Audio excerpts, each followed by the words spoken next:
வணக்கம் காணொளி நேயர்களே. இந்த ஜாதக அமைப்பு உள்ளபடி கோச்சாரத்தில் வந்தாலோ ஜனன ஜாதகத்தில் இருந்தாலோ நிச்சயமாக தாய்க்கு கண்டத்தை ஏற்படுத்தும் நிலை ஏற்படும்.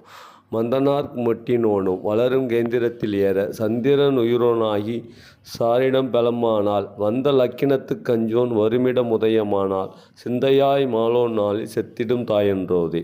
அதாவது லக்னத்தில் சனி பலமாக இருக்கணும், கேந்திரத்தில் சந்திரனும் பலமாக இருக்கணும். அப்படி இருக்கும் பட்சத்தில் புதன் சம்பந்தப்பட்ட புத்தியோ அந்தரமோ தசையோ ஏற்படும் பொழுது கண்டிப்பாக தாய்க்கு கண்டம் ஏற்படும் என்று இந்த பாடலில் விரிவாக உள்ளது.